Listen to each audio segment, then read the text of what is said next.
ఇది ఇప్పుడు జరుగుతున్న పరిణామం చూద్దాం 2-3 రోజులు ఏమిటో. రైట్, అదంకి దయాకర్ గారు. ఎస్, ఇదే విషయంపై మనతో మాట్లాడడానికి బీజేపీ నేత ప్రకాష్ రెడ్డి మనకు అందుబాటులో ఉన్నారు. ప్రకాష్ రెడ్డి గారు నమస్తే. నమస్తే అండి. ప్రకాష్ రెడ్డి గారు, కొన్ని నెలల క్రితం ఆర్టీవీ ఇదే విషయం గురించి చెప్పింది, బీఆర్ఎస్ బీజేపీలో విలీనం కాబోతోంది అనే విషయం గురించి. కాంగ్రెస్ కూడా ఈ విషయం గురించి ఎప్పుడు బీజేపీ బీఆర్ఎస్ ఒక్కటే అంటూ ఉంటుంటాయి. ఇప్పుడు కవిత కూడా అదే మాట్లాడారు. చాలా విషయాలు పార్టీ నాయకత్వానికి వార్నింగ్ ఇస్తూనే బీఆర్ఎస్ని బీజేపీలో కలిపే కుట్ర చేస్తున్నారు అని. మీరు ఎలా చూస్తారు ఈ వ్యాఖ్యలను? నేను ఒకటి ముందు బీఆర్ఎస్ ముందు బేసిక్ క్వశ్చన్ ఏంటంటే, బీఆర్ఎస్ పార్టీ ఉంటుందా ఉండదా డౌట్ వచ్చినప్పుడు బీఆర్ఎస్ నాయకులే బయటకు పోతారు కదా. బయటకు పోయిన తర్వాత బీఆర్ఎస్ పార్టీ ఉంటుంది కదా, విలీనం చేస్తే చేయకుంటుంది. అటువంటి విలీన ప్రతిపాదన నాకు తెలిసినంత వరకు మా పార్టీకి రాష్ట్ర నాయకత్వానికి అయితే రాలేదు. కేంద్ర నాయకత్వానికి ఏమైనా వచ్చిందో తెలియదు అనేటువంటి ప్రతిపాదన ఎవరైనా పంపించారా దాని మీద చర్చ అంటే పార్టీలో జరగలేదు. మరి కవిత ఎందుకు మాట్లాడుంటారు ఆ మాటల్ని? కవిత ఎందుకు మాట్లాడంటే ఎవరు మాట్లాడిస్తే మాట్లాడుతుందో నాకైతే తెలియదు. ఎవరైనా మాట్లాడిస్తే మాట్లాడుతుందేమో. తెలంగాణ రాష్ట్ర రాజకీయాలలో అంటే బీఆర్ఎస్ అంటే బీఆర్ఎస్ మొత్తం కుప్పకూడడం కోసం ప్రయత్నం చేస్తాం తెలియదు. ఎందుకంటే ఇక బీఆర్ఎస్ గెలుపుతారనుకుంటే అటు కొంతమంది ఇటు కొంతమంది పోతారు కాబట్టి బీఆర్ఎస్ ను కుప్పకూల్చేయాల్సినంత అవసరం కవితకే ఉంటుంది. కవితతో అలా మాట్లాడించాల్సిన అవసరం ఎవరికి ఉంటుంది? కవితను మాట్లాడించాల్సిన అవసరం చాలా మందికి ఉంది. ఎందుకు మాట్లాడిస్తారు. నేననే పాయింట్ ఏంటంటే, కవిత గారు మాట్లాడిన దాంట్లో బీఆర్ఎస్ బీజేపీలో విలీనం అవుతుంది. అయితే ఏంది, ఇప్పుడు బీజేపీ బీఆర్ఎస్ కలవదు కదా. అది ఒక సీటు కూడా ఒక ఎంపీ సీటు కూడా రాలే. విలీనం అయితే మీరు ఆలోచించండి, తెలంగాణలో విలీనం అయ్యింది అనుకుందాం, మాకేమొస్తుంది? ఒక ఎంపీ సీట్ అయితే ఢిల్లీలో మాకు అదన బలం అయితే పెరగదు కదా. ఎమ్మెల్యే సీట్లు వాళ్ళు ఉన్నోళ్ళు ఉంటారా పోతారా మాకు తెలియదు కదా. అటువంటిప్పుడు ఎందుకు విలీనం అనే ప్రతిపాదన ఏ ప్రాతిపదికన వస్తుంది? విలీనం అంటే వాళ్ళు విలీనం అందరు కలిసి వచ్చారు అనుకోండి, అది ఇష్యూ ఎట్లుంటది. కాబట్టి కేసీఆర్ గారు ప్రతిపాదన పంపాలి అనుక నా పార్టీ అధ్యక్షుడు కాబట్టి ఇప్పుడు కేసీఆర్ గారు ప్రతిపాదన పంపించిందని కవిత చెప్పదలుచుకుందా చెప్పండి.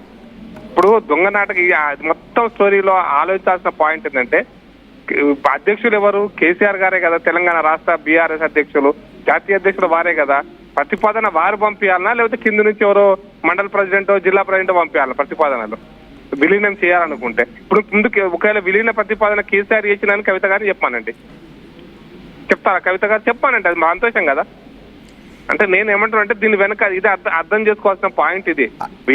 ఇక్కడ కాంగ్రెస్ నేతలు ఏమంటున్నారు అంటే, బీఆర్ఎస్ నాయకత్వం వాళ్ళు సేఫ్ సైడ్ ఉండటానికి బీజేపీలో విలీనం చేసే ప్రయత్నాలు జరుగుతున్నాయి, బీజేపీ నుంచి కూడా అటువంటి ప్రయత్నం జరుగుతుందని. కవిత ఏమన్నారు అంటే, అవును అలాంటి కుట్ర ఒకటి జరుగుతోంది అని కవిత అన్నారు. నేనేమంటున్నా అంటే, కుట్ర ఎవరు చేస్తున్నారు?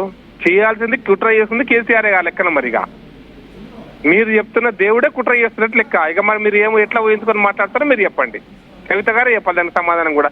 సింపుల్ లాజిక్ అండి. మీరు సీనియర్ జర్నలిస్ట్ కదా, అడుగుతున్నది సింపుల్ లాజిక్. ఈ ప్రతిపాదన ఎవరు ప్రతిపాదించాలి? బీఆర్ఎస్ పార్టీని బీజేపీలో విలీనం చేయాల్సిన ప్రతిపాదన కుట్ర ఎవరు చేయాలి? కేసీఆర్ గారే చేయాలి. ఎవరు చేస్తారు? మైనస్ కేసీఆర్ బీఆర్ఎస్ లేదు కదా, వాళ్ళ కుటుంబ పార్టీ కదా, వాళ్ళ కుటుంబంలో నలుగురే కదా వాళ్ళ సభ్యులంతా. చేస్తే గీస్తే నలుగురు కుటుంబ సభ్యులే చేయాలి కదా, ఇంకెవరు చేస్తారు? తన అందుకెళ్ళి ఒక వ్యక్తి ఉదాహరణకు అనుకుందాం చర్చ కోసం. నేను ఎండార్స్ చేయట్లేదు. హరీష్ రావు వస్తాను అనుకోండి, హరీష్ రావు వస్తే బీఆర్ఎస్ రాదు కదా, బీఆర్ఎస్ పార్టీ రాదు కదా. పోనీ కేటీఆర్ వచ్చిందనుకోండి, బీఆర్ఎస్ పార్టీ రాదు కదా. ఇంకెవరన్నా వచ్చారనుకోండి, బీఆర్ఎస్ పార్టీ రాదు కదా. వస్తే గిస్తే చేయాల్సింది కేసీఆర్ గారు. మన కుట్ర కవిత వ్యాఖ్యల్లో ఎక్కడ కూడా ఇప్పటికీ కేసీఆర్ గురించి మాట్లాడలేదు, కేవలం వర్కింగ్ ప్రెసిడెంట్ గురించి మాట్లాడారు. కేసీఆర్ కి నోటీస్ ఇస్తే మీరు ట్విట్టర్ లో స్పందిస్తారా అని మాట్లాడారు. ఇంటి ఆడబిడ్డపై సోషల్ మీడియాలో మాట్లాడిపిస్తారా, టార్గెట్ చేపిస్తారని కూడా మాట్లాడారు. నేను అందుకోసమే కవిత గారు మాట్లాడే దాంట్లో పసలేదు అని చెప్పడానికి నా అభిప్రాయం ఇది. ఒకవేళ కుట్ర అంటూ బనినా, విలీనం అంటూ జరిగినా, విలీన ప్రతిపాదన వచ్చినా రావాల్సింది కేసీఆర్ గారి దగ్గర నుంచి. మనది కేసీఆర్ గారు చేసిండ్రు అని చెప్పదలుచుకుంటే చెప్పమనండి, సంతోషమే కదా. అక్కడ కేసీఆర్ గారు మంచివారు కానీ కుట్ర పంతారు, ఇంకెవరు పంతారు? కుట్ర ఎవరు పంతారు? కేసీఆర్ గారు తలుచుకుంటేనే వాళ్ళ కుటుంబ పార్టీ కదా. వాళ్ళ కుటుంబం బీజేపీ నేతలు అక్రమ కేసుల్లో ఇరికించే విధంగా ప్రయత్నాలు చేసి పార్టీని విలీనం చేయించుకోవాలి అని ప్రయత్నాలు చేస్తున్నారని ఆలోచనలో మాట్లాడి ఉంటారా? అంటే నేను అక్రమ కేసులు అంటే ఇప్పుడు అది కాంగ్రెస్ వాళ్ళు మాట్లాడుతుంటారు, అక్రమ కేసులు ఇరికించి బీజేపీ విలీనం చేసుకోవాలనుకుంటుందని. దేశంలో ఆ స్టేట్మెంటే కాంగ్రెస్ కరెక్ట్ అయితే నేనేమంటున్నా అంటే, కాంగ్రెస్ పార్టీలో ఒక్కరు ఉండరు, ఎందుకంటే అంత కాంగ్రెస్ పార్టీలో అంత అవినీతి పరులే కదా, నీతి పంతులు ఎవరు ఉన్నారా లేవన్నా? జైలుకు వెళ్ళేటప్పుడు నేను పార్టీ పదవికి ఎమ్మెల్సీ పదవికి రాజీనామా చేస్తాను అంటే కేసీఆర్ వద్దు, నువ్వు రాజీనామా చేయొద్దు, నా మీద కోపంతో నీ మీద కక్ష సాధిస్తున్నారనే విషయం గురించి కూడా మాట్లాడారు అని చెప్తున్నారు. సో కవితను జైలుకి పంపించింది బీజేపీ ప్రభుత్వమే కదా?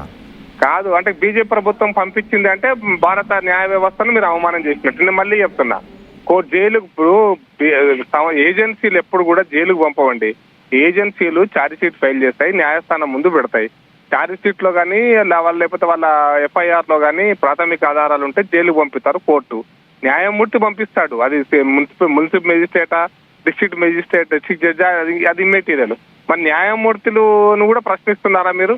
ఒకవేళ ప్రాథమిక ఆధారం లేకుంటే బయటకు వస్తారు, జైలు అసలు జైలుకే పోరు కదా. ఎంతమంది జైలు గోడల దాకా పోయి బయటకు వచ్చి ఎంతమంది చాలా బెయిల్ తీసుకున్న వాళ్ళు చాలా మంది ఉన్నారు. ఎంతమంది జైలు గోడల దాకా పోయి ఏం లేదా? ఇప్పటి వరకు బీఆర్ఎస్ చేస్తున్నది, బీఆర్ఎస్ చెప్తున్నది కూడా అదే కదా, కేంద్ర ఏజెన్సీలను ఉపయోగించుకొని బీజేపీ ప్రకాష్ రెడ్డి గారు ఒక్క నిమిషం మీరు అందుబాటులో ఉండండి. సామ రామ్మోహన్ రెడ్డి మనకి అందుబాటులో ఉన్నారు. సామ రామ్మోహన్ దీనిపై స్పందించడానికి. రామ్మోహన్ గారు నమస్తే. నమస్తే అండి. రామ్మోహన్ గారు, మన కవిత లేక ఒక సంచలనం, ఆ తర్వాత కేసీఆర్ దేవుడు దెయ్యాలు అంటూ కవిత కొన్ని సంచలన వ్యాఖ్యలు చేశారు. ఈరోజు మీడియా చిట్ చాట్లో ఏకంగా బీఆర్